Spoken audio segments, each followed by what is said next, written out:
Have you ever wondered how our planet Earth is formed? Or why is the interior of the Earth hot? Or how did the continents are broken up into the 7 continents that we know today? Hello, madlang people, mabuhay! And welcome to the first episode of the Earthlings Show. We will take you to amazing discoveries about Earth, its history and its process, so sit back, relax, and enjoy our show. My name is Jasper, and together with Ben, Jeremy, and Andre, we are going to explain and answer some of the questions regarding the history and process of the Earth.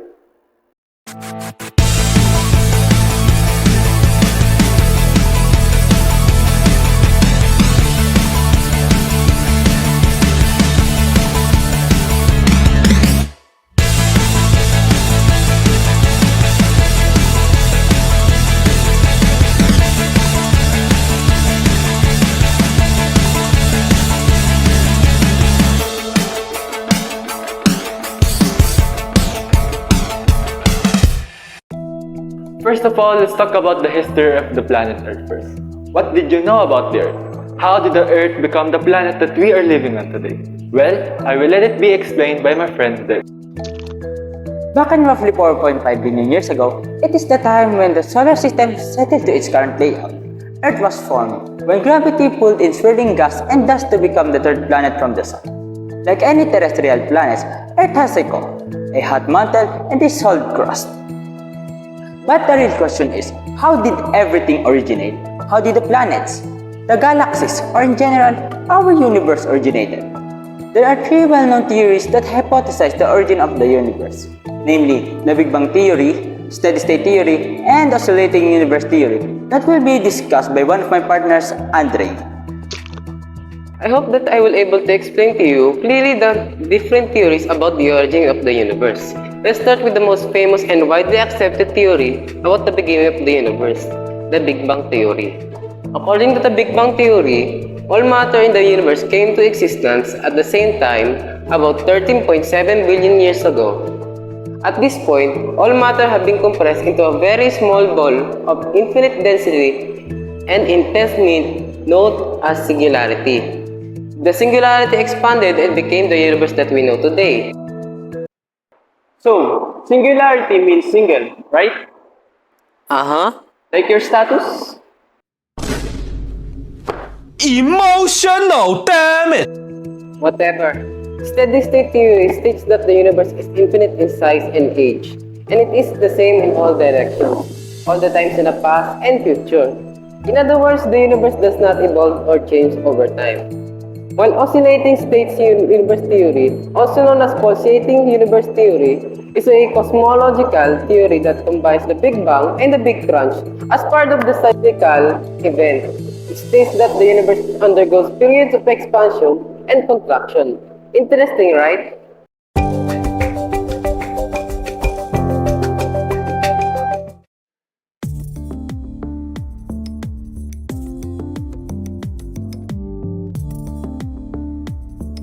Oh, what are you doing?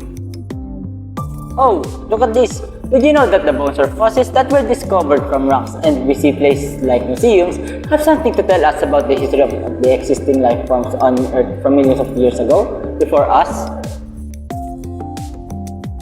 I didn't know that. With the help of technology, scientists were able to measure geologic time, and this led to the creation of geologic timescale.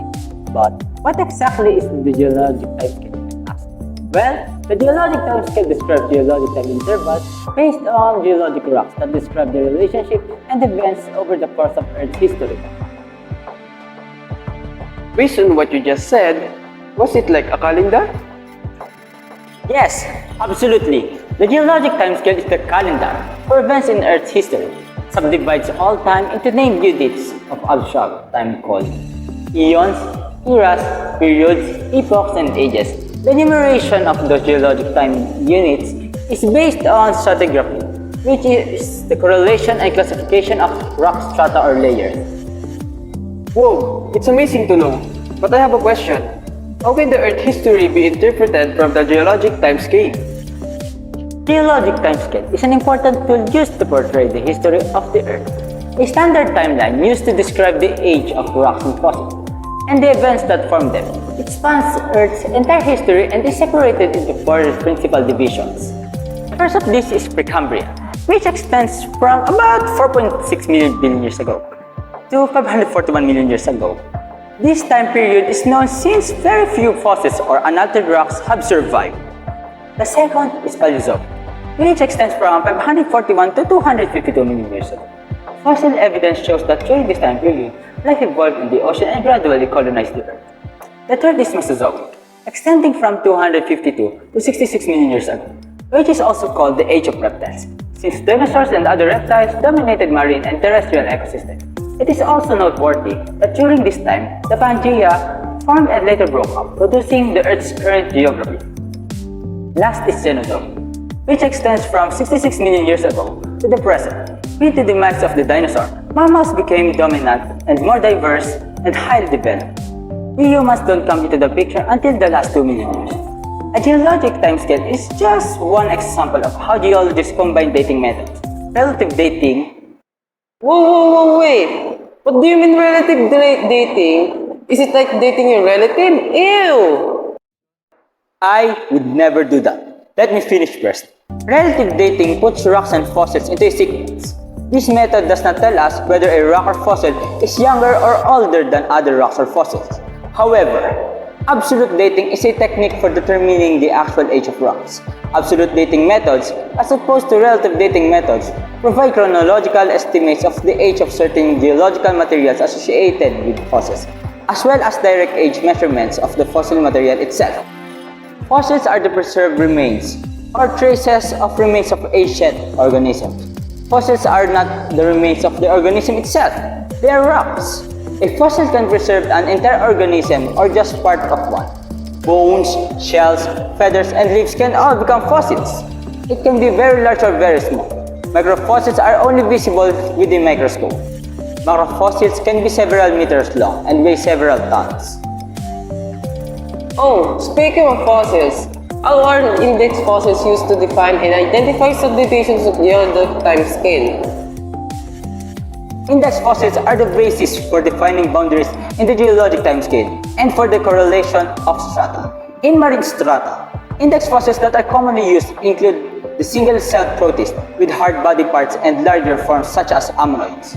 Now you know about the geologic timescale in fossils, let's move on to the next segment.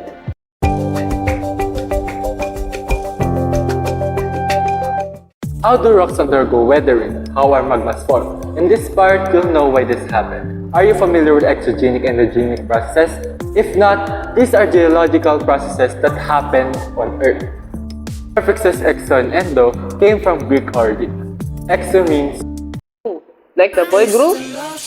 no, exo means external, and endo means Oh, like end of a contract? endo means internal. Well, let's just talk about the exogenic processes first, shall we? Exogenic processes include geological phenomena and processes that originate externally in the Earth's surface. There are three main exogenic processes, including weathering, erosion, and deposition. Weathering is Is it the time for a weather report? Like Kuya Kim said, ang buhay ay weather lang. no, not like that. Weathering is a process by which surface and subsurface rocks disintegrate, dissolve, or are broken down. There's two types of weathering. There's physical weathering and chemical weathering. Physical weathering is the process that breaks rocks apart without changing their chemical composition. On the other hand, chemical weathering arises when air or water interacts with rock crystals, causing changes in their chemical makeup. Meanwhile, erosion Do you mean eruption? I mean erosion. Erosion is the action of a surface process that removes soil, rock, or dissolved material from one location under its crust and then transports it to another location where it is deposited. Removal of rock or soil as clastic sediment is referred to as physical or mechanical erosion. This contrasts with chemical erosion, where soil or rock material is removed from an area by dissolution. Deposition, however, is a process in which sediments, soil, and rocks are added to a landform or landmass. Wind, ice, water, and gravity transport previously weathered surface material, which, at the loss of enough kinetic energy in the fluid, is deposited, building up layers of sediment. Next is the endogenic processes. It refers to geological processes that take place underneath the Earth's surface as opposed to exogenic processes. Endogenic forces can be classified as slow movements and sudden movements. This category includes magmatism, volcanism, and metamorphism. Magmatism is the creation and flow of magma beneath the crust of the Earth. The three main processes by which rocks behave to produce magma are 1. Decompression melting brought on by a decrease in pressure. 2. Flux melting brought on by the addition of volatiles. And 3. Heat-induced melting brought on by an increase in temperature. Volcanism, on the other hand, deals with the eruption of magma onto a planet's surface. The vent through which magma and gases are released is a volcano. Lava is the term used to describe magma that rises to the Earth's surface as during a volcanic eruption. But how do volcanic eruptions take place? Actually, deep within the Earth, it is so hot that some rocks slowly melt and become magma. Since it is lighter than the solid rock around it, magma rises and collects in magma chambers. Eventually, some of the magma pushes through vents and fissures to the Earth's surface, often causing volcanic eruptions. Why is the interior of the Earth hot? Radioactive minerals like potassium, thorium, and uranium undergo a process known as radioactive decay, in which they break down and release energy. This continuing radioactive decay in the Earth's mantle and crust adds heat and slows the planet's cooling. Oh, I see. Okay, let us now move forward to metamorphism. Metamorphism is the solid-state transformation or no melting of a rock mass into a rock of generally the same chemistry but with different textures and minerals. Contact metamorphism occurs when magma comes in contact with an already existing body of rock. When this happens, the existing rock's temperature rises and also becomes infiltrated with fluid from the magma. Contact metamorphism produces non-foliated rocks such as marble, quartzite, and hornfels. Regional metamorphism, on the other hand, occurs over a much larger area. This is caused by large geologic processes such as mountain building. This metamorphism produces rocks such as gneiss and schist. Lastly, dynamic metamorphism occurs also because of mountain building. Rocks are changed by the pressure and heat produced by the friction of plates, colliding, subducting, and passing or grinding against each other. Now that you've gained knowledge about the exogenic and endogenic processes, let's go to the next segment.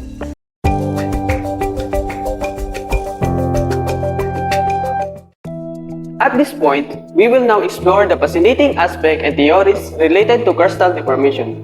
Did you know the Earth crust composes a mere 1% of planet's total volume? Oxygen, silicon, iron, and aluminum are the elements that comprise 88.1% of crust mass. The crust itself is a rigid surface surrounding both the world's oceans and land masses. So it surrounds the oceans, countries, and continents? Yes, it does. Speaking of continents, Alfred Wegener introduced the concept of continental drift, suggests that continents were gradually moving or drifting apart. He proposed the continental drift theory, indicating that Earth once housed a massive supercontinent known as Pangaea. Wait, why is it called Pangaea? Because it came from the Greek word Pangaea, meaning all Earth. Additionally, the theory of plate tectonics emerged, explaining how significant landforms are shaped by subterranean movements within Earth. This theory, solidifying the 1960s revolutionized field of Earth science by explaining various phenomena, including the formation of mountains, volcanoes, and earthquakes. Over the years, mountain evidence has supported the idea that these tectonic plates constantly shift over geological time spans. An American geologist named Harry Hess made an important discovery, describing in a paper how hot magma would ascend from beneath the crust along the Great Global Rift. As this magma cooled, it expanded, leading to the separation of tectonic plates, a phenomenon known as seafloor spreading. What are the lines of evidence of continental drift here? Are there any proofs? Absolutely. It's fascinating how the continents appear as if they could fit, resembling puzzle pieces that have gradually moved apart over time. Oh, it looks like a jigsaw puzzle. You're correct. The coastlines of eastern South America and West Africa display a striking resemblance similar to pieces of a puzzle fitting together. Approximately 250 million years ago when they formed the supercontinent Pangaea. Furthermore, the discovery of similar plant and animal fossils in rock of comparable age different continents like the Lestrosaurus in Africa, India, and Antarctica suggested that these continents were once connected. Additionally, when examining the geology of Eastern South America and West Africa, it became evident that ancient rock formations or cratons, dating back over 2 billion years, extended continuously from one continent to the other. These rock formations likely originate as part of a larger mountain range that fractured during the separation of the continents. Moreover, from climate change includes the presence of glacial grooves and deposits near the equator on different continents, which implies the glaciers once covered more extensive portions of Earth and possibly formed in the ocean. Today, glaciers form on land and closer to the poles, supporting the idea of continental drift.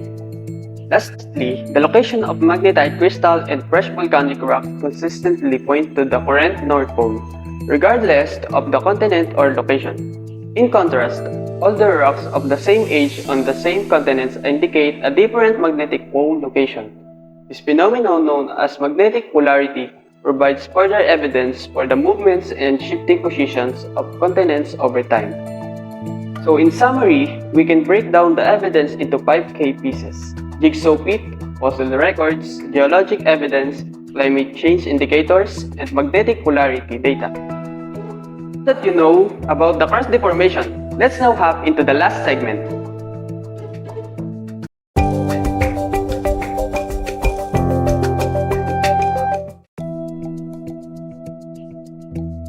Whoa, look at that rock. It has a unique shape. Yeah, you're right. It has a unique shape. Did you know that those rocks can form into different shapes and sizes, and even its minerals? Though, how can you identify a rock-forming material by its physical and chemical properties?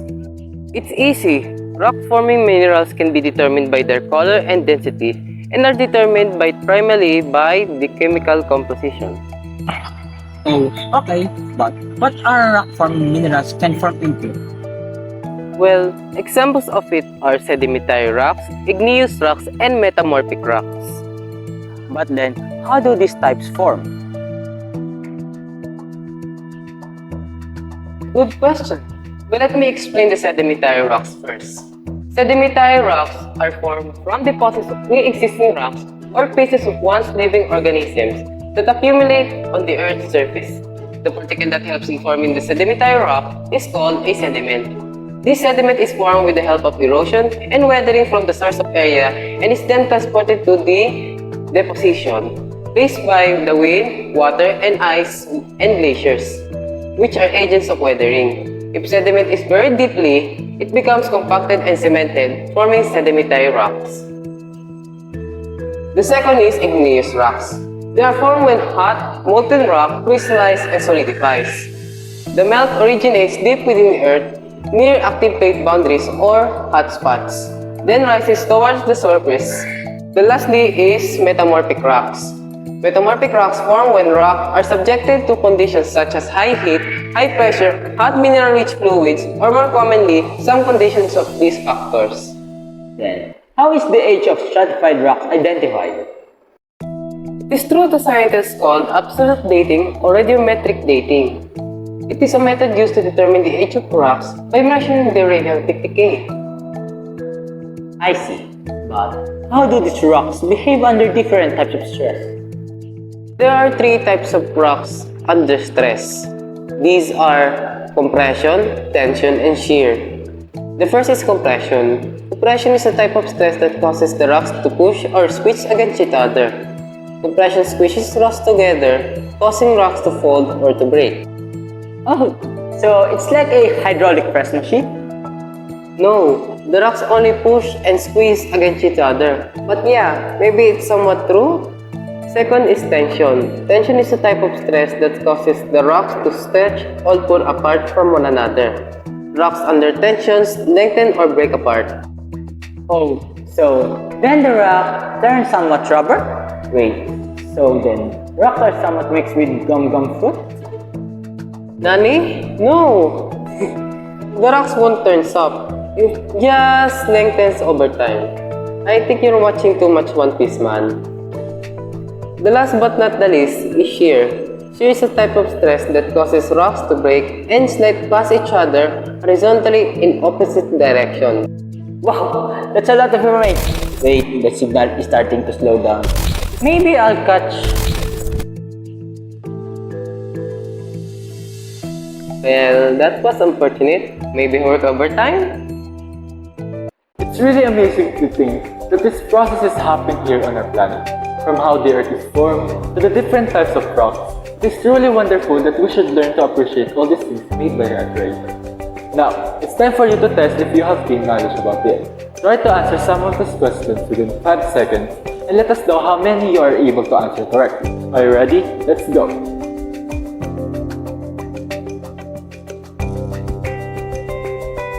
Question 1. What the era of the Earth based on the geologic timescale has life evolved from the ocean then slowly transitioned to land? Is it A. Precambrian, B. Paleozoic, C. Mesozoic, or D. Cenozoic?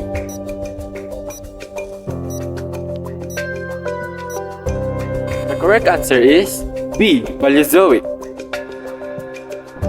Question number 2. What type of metamorphism occurs over a much larger area? This process produces rocks such as gneiss and schist. Is it A. Dynamic metamorphism, B. Contact metamorphism, C. Impact metamorphism, or D. Regional metamorphism?